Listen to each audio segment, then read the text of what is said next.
வணக்கம் யூடியூப் நண்பர்களே, தமிழ் மனம் நியூஸ் உங்களை அன்புடன் வரவேற்கிறது. போன கிளாஸில் சிம்பிள் ப்ரெசன்ஸ் பற்றி பார்த்தோம். அதில் சின்ன சின்ன சென்டென்ஸ்லாம் எப்படி ஃபார்ம் பண்ணுறதுன்னு பார்த்தோம். ப்ளஸ் எக்ஸசைஸ்லாம் கொடுத்துருந்தோம், அதுக்கான எக்ஸ்ப்ளனேஷனும் கொடுத்துருந்தோம். இப்போது அதே சிம்பிள் ப்ரெசன்ஸில் ப்ரிப்போசிஷன் யூஸ் பண்ணி எப்படி சென்டென்ஸை நம்ம ஃபார்ம் பண்ண போகிறோம் அப்படின்றதான் பார்க்க போகிறோம். ஸோ வீடியோஸ் கொஞ்சம் கேப் விட்டு தான் வரும், ஏன்னா எங்களுக்கு இன்னொரு ப்ராஜெக்ட் ஓடிட்டுருக்கு. அந்த ப்ராஜெக்ட் அதுலேயும் கான்சன்ட்ரேட் பண்ணுறோம், ப்ளஸ் யூடியூபும் கான்சன்ட்ரேட் பண்ணுறதுனால கொஞ்சம் கேப் விடுது. அதனால் நீங்கள் தமிழ் மனம் நியூஸ் சேனலை சப்ஸ்கிரைப் பண்ணி வச்சுக்கோங்க. அங்கே வீடியோஸ் கண்டிப்பாக உங்களுக்கு யூஸ்ஃபுல்லான வீடியோஸை தான் கொடுப்போம். ஸோ அந்த வீடியோஸோட அப்டேஷன் உங்களுக்கு மெயிலுக்கு வரும். அதனால் சப்ஸ்கிரைப் பண்ணியிருந்தால் மட்டும்தான் அந்த அப்டேஷன் உங்களுக்கு கிடைக்கும், நீங்கள் எடுத்து பார்க்கலாம். ஓகேங்களா? ஸோ இன்றைக்கி கான்செப்ட் போகலாங்களா? வாங்க. ஸோ நம்ம லாஸ்ட் கிளாஸில் சிம்பிள் ப்ரெசன்ஸ் பார்த்தோம். சிம்பிள் ப்ரெசன்ஸில் சின்ன சென்டென்சஸ்லாம் எப்படி ஃபார்ம் பண்ணலாம் அப்படின்னு சொல்லிட்டு சப்ஜெக்ட், வெர்பு, ஆப்ஜெக்ட் அந்த காம்பினேஷனில் தான் நம்ம பார்த்துருந்தோம். ஸோ ரொம்ப பெரிய லெவல் சென்டென்சஸ்லாம் அதில் பார்க்கல. இப்போ அதோட கொஞ்சம் அடுத்த ஸ்டெப்பு எப்படி சென்டென்ஸை ஃபார்ம் பண்ணலாம், சிம்பிள் ப்ரெசன்ஸ்லேயே எப்படி ஃபார்ம் பண்ணலாம்னு பார்ப்போம். ஏன் சிம்பிள் ப்ரெசன்ஸே வச்சுட்ருக்கோன்னா இன்னும் அடுத்தடுத்த சென்டென்ஸ் போகலாம். அதுக்கு முன்னாடி பேஸ் கொஞ்சம் உங்களுக்கு ஸ்ட்ராங் பண்ணி விட்டுட்டு போகலான்னு சொல்கிறதுக்காக அதை வச்சுருக்கோம். ஒரு சென்டென்ஸ் எடுத்து பார்ப்போம், இந்த சென்டென்ஸ் எப்படி ஃபார்ம் பண்ண போகிறோம் அப்படின்றத பார்க்கலாம். ஃபார் எக்ஸாம்பிள் வந்து, நான் சேலத்திற்கு செல்கிறேன் அப்படின்னு சொல்லிட்டு ஒரு சென்டென்ஸ் நம்ம கொடுக்குறோம். நான்ன்ற தனியாக பிரிக்கிறேன், சேலத்திற்குன்றது தனியாக பிரிக்கிறேன், செல்கிறேன் அப்படின்னு பிரிக்கிறோம். ஸோ இப்போ நானுக்கான இங்கிலீஷ் வேர்டு பார்த்தீங்கன்னா ஐ அப்படின்னு சொல்கிறோம். சேலத்திற்கு அப்படின்னு வரும்போது என்ன பண்ணணும்னா இங்கே டு சேலம் அப்படின்னு சொல்லி போடணும். ஏன் டு சேலம் அப்படின்றது வருதுன்னா இங்கே இக்கு அப்படின்னு இங்கே வர்றதுனால அதுக்கு இங்கே வந்து டூன்ற வார்த்தையை நம்ம சேர்க்கணும். இந்த டூன்ற வார்த்தைக்கு பேர் தான் வந்து ப்ரிப்போசிஷன் அப்படின்னு சொல்லுவாங்க. ப்ரிப்போசிஷன்னா என்ன அப்படின்னா தமிழில் முன்னிடை சொற்கள் அப்படின்னு சொல்லுவாங்க. ஸோ இந்த ப்ரிப்போசிஷன்றது ஒரு இம்பார்ட்டன்ட் கான்செப்ட் சென்டென்ஸ் ஃபார்ம் பண்ணுறதுல அடிக்கடி தேவைப்படும். ஸோ அதை பற்றி தான் நம்ம இன்றைக்கி கிளாஸில் பார்க்க போகிறோம். ஸோ ஓகே, இந்த சென்டென்ஸ் எப்படி ஃபார்ம் பண்ணுறோன்னு பார்த்தீங்கன்னா, சேலத்திற்கு அப்படின்றதுக்கு டு சேலம் அப்படின்னு சொல்லி நம்ம போடுறோம். செல்கிறேன் அப்படின்றதுக்கு என்ன பண்ணுறோன்னா கோ அப்படின்னு சொல்லி போடுறோம். அப்போ இதில் எது சப்ஜெக்ட்னு பார்த்தீங்கன்னா ஐன்றது சப்ஜெக்ட், டு சேலம்ன்றது ஆப்ஜெக்ட், கோ அப்படின்றது வெர்பு. ஸோ அப்போ எஸ்விஓவில் போட்டிங்கன்னா என்ன சொல்லணும்னா ஐ கோ டு சேலம் அப்படின்னு சொல்லி நம்ம புரிகிறோம். அப்போது இதில் நம்ம பார்க்குறது ப்ரிப்போசிஷன் சொல்கிறது இதுதான். டூன்றது தான் நம்ம ப்ரிப்போசிஷன் சொல்கிறோம். அதெல்லாம் என்னென்னலாம் இருக்குது அப்படின்றத நம்ம பார்க்க போகிறோம். நம்ம அடிக்கடி யூஸ் பண்ணுற ப்ரிப்போசிஷன் என்னென்னலாம் இருக்குன்றது பார்ப்போம். ஸோ அப்போது ப்ரிப்போசிஷன்ஸ் அப்படின்றது தமிழில் முன்னிடை சொற்கள் அப்படின்னு சொல்கிறோம். இதில் என்னென்னலாம் இருக்குது அப்படின்னு பார்த்தீங்கன்னா, ஃபஸ்ட்டு வந்து ஸோ இக்குன்னு வந்ததுன்னா நீங்கள் அதுக்கான இங்கிலீஷ் வேர்டு பார்த்தீங்கன்னா டூன் போடணும். சென்னைக்கு அப்படின்னா இங்கே நான் என்ன சொல்லலாம், டு சென்னை அப்படின்னு நம்ம போடலாம். அதே மாதிரி இருந்து, அடுத்தது பார்த்தீங்கன்னா இருந்து, ஸோ அப்படின்னா ஃப்ரம் அப்படின்னு சொல்லி போடணும். சென்னையில் இருந்து அப்படின்னு நான் சொல்கிறேன்னா என்ன போடலாம், ஃப்ரம் சென்னை அப்படின்னு சொல்லி சொல்கிறோம். ஸோ அப்போ அடுத்தது காக அப்படின்னா ஃபார். ஸோ அப்போ இந்த இடத்துல உனக்காக இந்த மாதிரி வருதுன்னா ஃபார் யூ அப்படின்னு சொல்லி போடலாம். அடுத்தது பார்த்தீங்கன்னா பற்றி அப்படின்னா அபவுட் அப்படின்னு சொல்லி வரும். ஸோ அப்போ என்னது, உன்னை பற்றி அப்படின்னு நான் ஒரு வார்த்தை போடுறேன்னு வச்சுக்கோங்க, அபவுட் யூ அப்படின்னு சொல்லி சொல்கிறோம். ஸோ அடுத்து பார்த்தீங்கன்னா உடன் அப்படின்னு ஒரு வார்த்தை போடுறேன், உடன் அப்படின்னு போட்டோன்னா வித் அப்படின்ற வரும் இங்கிலீஷில். ஸோ அப்போ நண்பர்களுடன் அப்படின்னு நான் ஒரு வார்த்தை சொல்கிறேன் எக்ஸாம்பிளுக்கு அப்படின்னா வித் ஃப்ரெண்ட்ஸ் அப்படின்னு சொல்லலாம். நோக்கி அப்படின்னு ஒரு வார்த்தை வருது, நோக்கி அப்படின்னா டுவர்ட்ஸ் அப்படின்னு சொல்கிறோம். ஸோ டுவர்ட்ஸ் அப்படின்னா இங்கே சென்னையை நோக்கி செல்கிறேன் அப்படின்னு ஒரு வார்த்தை, டுவர்ட்ஸ் சென்னை அப்படின்னு சொல்லி சொல்லலாம். அதே மாதிரி பார்த்தீங்கன்னா ஈக்குவல் அப்படின்னு தமிழில் வந்து ஈக்குவல் அப்படின்னு ஒரு வார்த்தை வருது, நான் வகுப்பறைக்குள் செல்லுகிறேன் அப்படின்னு சொல்லி சொல்கிறேன்னா இங்கே இன்டூ, இங்கிலீஷில் வந்து இன்டூ அப்படின்னு சொல்லி வரும். ஸோ இன்டூனா இப்போ வகுப்பறைக்குள், ஒரு எக்ஸாம்பிளுக்கு வகுப்பறைக்குள்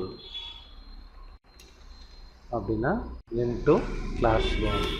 அடுத்து பார்த்தீங்கன்னா எதிராக அப்படின்னு பார்த்தீங்கன்னா அகைன்ஸ்ட் அப்படின்னு சொல்லி சொல்கிறோம். ஸோ அப்படின்னா என்னென்னா உனக்கு எதிராக அப்படின்னு ஒரு எக்ஸாம்பிள் சொல்கிறேன், அகைன்ஸ்ட் யூ. ஸோ அதேமாரி பார்த்தீங்கன்னா 1996ஆம் ஆண்டில் இருந்து அப்படிங்கிற மாதிரி நான் சொல்கிறேன்னா, இங்கிலீஷில் சொல்லும்போது என்ன பண்ணுவேன்னா சின்ஸ் 1996. அப்போது ஆண்டில் இருந்து அந்த இயர் போட்டு இருந்துன்னு வரும்போது சின்ஸ் 1996 அப்படின்னு சொல்லி சொல்கிறோம். ஸோ இதை மாதிரி என்னென்னலாம் இருக்குது அப்படின்னு பார்த்தீங்கன்னா, குறுக்கே அப்படின்னா அக்ராஸ் அப்படின்னு சொல்கிறோம். பிறகு அப்படின்னா ஆஃப்டர். மறுபெயர். மறுபெயர் அப்படின்னா அலைஸ். அடுத்தது வழியாக அப்படின்னா அலாங். பக்கத்திற்கு பக்கமாக அப்படின்னா அலாங் சைடு. முழுவதும் அப்படின்னா அரவுண்ட். ஆக அப்படின்னா ஆஸ். முன்பு அப்படின்னா பிஃபோர். அதுக்கப்புறம் இந்த அப்படின்னா திஸ். அந்த அப்படின்னா தட். இங்கே அப்படின்னு பார்த்தீங்கன்னா ஹியர். அங்கே அப்படின்னா தேர். இல் அப்படின்னு பார்த்தீங்கன்னா இன். மேலே அப்படின்னா ஆன் இல்லைன்னா அபவ். கீழே அண்டர் இல்லைன்னா இன்னென்ற பொருள். கீழென்ற பொருளில் வரும்பொழுது இன்னுன்னு கூட யூஸ் பண்ணிக்கலாம். இதெல்லாமே ப்ரிப்போர்ஷன் சொல்கிறோம். இன்னும் நிறைய இருக்குது. உங்களுக்கு தனியாகவே அது ஒரு வீடியோ ப்ரிப்போர்ஷனில் என்னென்னலாம் இருக்குன்ற தனியாக போடுறோம். ஏன்னா இது போட்டோன்னா இதுக்கே டைம் அதிகமாக போயிடும். அதனால் நம்ம இப்போ யூஸ் பண்ண போகிற சென்டென்சஸ்க்கு தேவையான ப்ரிப்போர்ஷன் மட்டும் இப்போதைக்கு கொஞ்சமாக கொடுத்துருக்கோம். இதை பேஸ் பண்ணி ஒரு சென்டென்ஸை எப்படி ஃபார்ம் பண்ணி பண்ணலாம் அப்படின்றத பார்ப்போம். இப்போ வந்து நான் என்ன சொல்கிறேன்னா, நான் நண்பர்களுடன் விளையாடுகிறேன். அப்போ நானுக்கு என்ன சொல்கிறேன்னா இங்கே ஐ அப்படின்னு சொல்லி போடுறோம். பிரிக்கும் போது பார்த்திங்கன்னா நான் தனியாக நண்பர்களுடன் தனியாக பிரிக்கிறோம். இப்போ நானுக்கு இந்த இடத்துல ஐ போட்டோம். நண்பர்களுடன் அப்படின்றதுக்கு உடன் வந்தால் என்ன சொல்லியிருக்கேன்னா உங்களுக்கு வித் அப்படின்றத நம்ம சேர்க்கணும்னு சொல்லியிருக்கோம். So with friends. விளையாடுகிறேன் அப்படின்றதுக்கு இங்கே ப்ளே அப்படின்னு சொல்லி போடுறோம். இப்போ இதில் எது சப்ஜெக்ட், எது ஆப்ஜெக்ட், எது வெர்ப் அப்படின்னு சொல்லி போட்டு எஸ்விஓவில் நம்ம சொல்லும்போது ஐ ப்ளே வித் ஃப்ரெண்ட்ஸ் அப்படின்னு சொல்லி சொல்கிறோம். ஸோ அப்போ உடன் வரும்போது வித்துன்ற வார்த்தையை சேர்த்து போடுறோம். இதுதான் வந்து ப்ரிப்போர்ஷன் சேர்த்து போடுறது எப்படி அப்படின்றதுக்கான ஒரு எக்ஸாம்பிள்.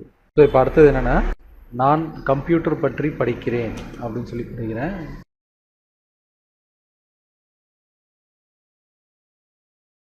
இப்போ என்ன பண்ணுறோம், நானுக்கு நடுவில் ஒரு லைன் போட்டுக்கிறீங்க. கம்ப்யூட்டர் பற்றி அப்படின்னு அந்த இடத்துக்கு அது ஒரு தனியாக பிரிச்சுக்கிறீங்க. இப்போ நானுக்கு நேராக வந்து இங்கிலீஷ் வேர்டு வந்து ஐ. கம்ப்யூட்டர் பற்றி அப்படின்றதுக்கு அபவுட் கம்ப்யூட்டர். படிக்கிறேன் அப்படின்றதுக்கு ஸ்டடி அப்படின்னு சொல்லி சொல்கிறோம். ஐன்றது சப்ஜெக்ட், இது வந்து ஆப்ஜெக்ட். ஸோ ஸ்டடின்றது வெர்பு. ஸோ இப்போ எஸ்விஓவில் போட்டிங்கன்னா ஐ ஸ்டடி அபவுட் கம்ப்யூட்டர் அப்படின்னு சொல்லி போடுறோம். ஓகேங்களா? ஸோ அப்போது ப்ரிப்போர்ஷன்றது இந்த மாதிரி தான் நம்ம யூஸ் பண்ணணும். கம்ப்யூட்டர் பற்றின்னு வரும்பொழுது அந்த பற்றின்ற வார்த்தையை எடுத்துகிட்டு வந்து முன்னாடி எடுத்து போட்டுக்கணும். கம்ப்யூட்டர்ன்றது அப்படிங்க எடுத்து எழுதிக்கிறீங்க. இந்த மாடலில் போகணும். Right, okay.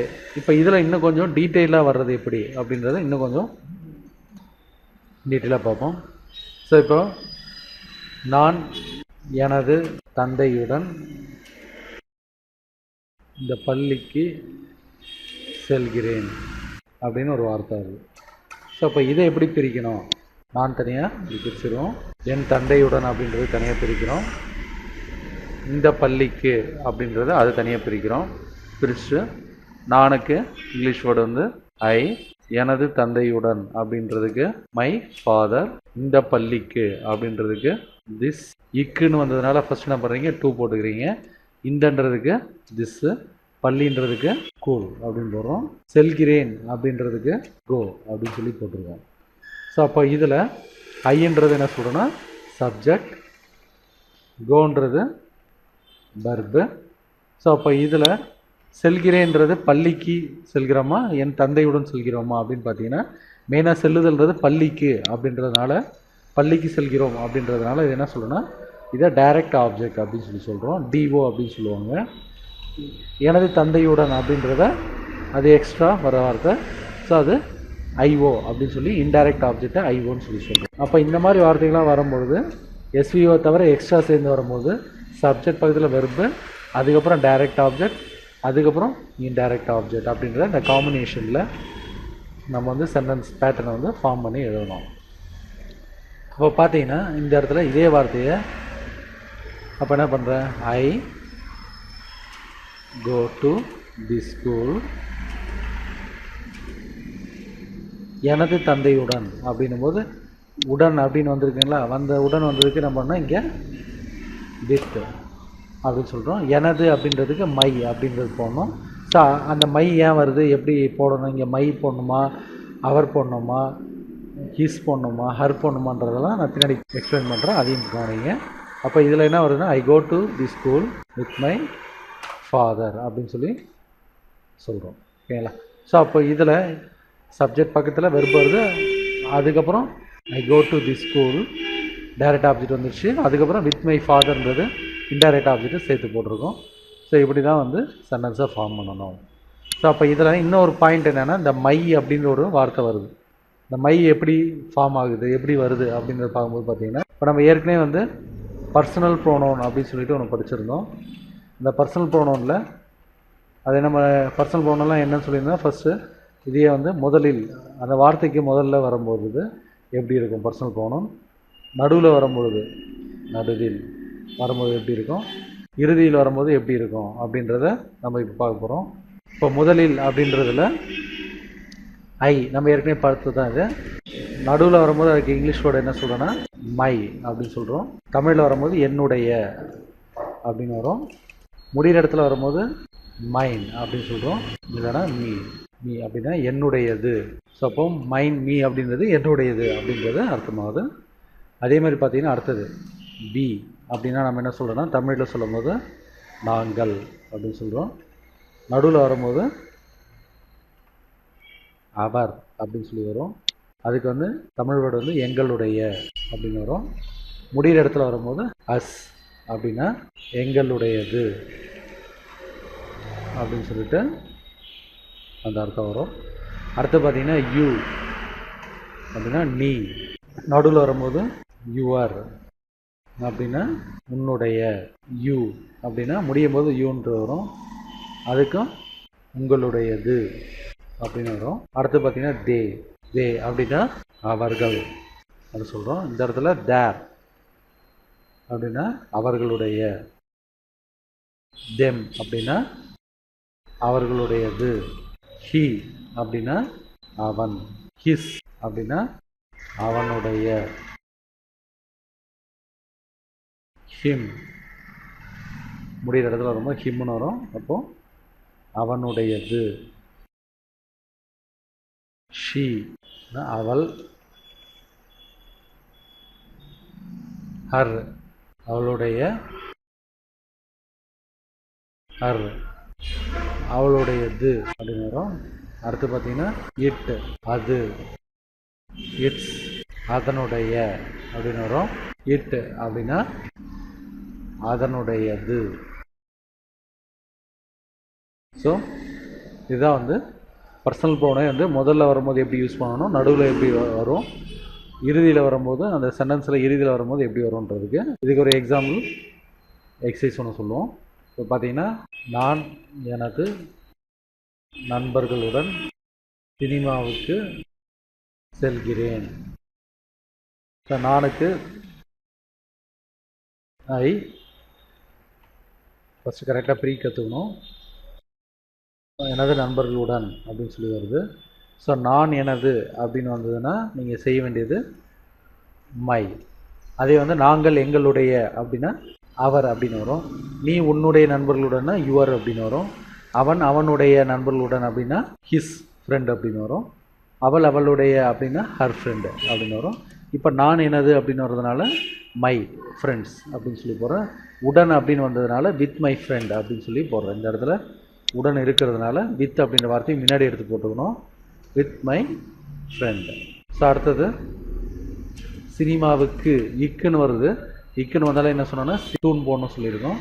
சினிமாவுக்கு அப்படியே சினிமா அப்படின்னு எடுத்து போட்டுக்கிறோம். செல்கிறேன் அப்படின்றதுக்கு என்ன பண்ணணும்னா கோ. அப்போது இப்போ இந்த வேர்ட்லேயும் எடுத்து பாருங்கள். ஐக்கு சப்ஜெக்ட் சொல்கிறோம், கோக்கு வெர்பு சொல்கிறோம். டு சினிமா அப்படின்றது direct object, with my friend அப்படின்றது இன்டைரக்ட் ஆப்ஜெக்ட் அப்படின்னு சொல்கிறோம். அப்போ எஸ்விஓவில் எழுதும்போது subject verb direct object plus indirect object அந்த காம்பினேஷனில் போடணுன்னா என்ன வரும்னு பார்த்தீங்கன்னா I go to cinema with my friends அப்படின்னு சொல்லிட்டு வருது. ஸோ ப்ரிப்போஷன் பற்றி இன்னும் டீட்டெயிலாக அடுத்த வீடியோவில் பார்க்கலாம். அதில் எக்ஸசைஸும் பார்ப்போம், உங்களுக்கு கொஷின்ஸ் கொடுப்போம், நீங்கள் அதுக்கு ஆன்சர் ட்ரை பண்ண பாருங்கள். ஸோ இந்த வீடியோ உங்களுக்கு யூஸ்ஃபுல்லாக இருக்கும்னு நினைக்கிறோம். மேலும் இதுபோல் வீடியோஸ் உங்களுக்கு தேவைன்னா தமிழ் மனம் நியூஸ் சேனலை மறக்காமல் சப்ஸ்கிரைப் பண்ணுங்கள். மீண்டும் அடுத்த வீடியோவில் சந்திப்போம். நன்றி, வணக்கம்.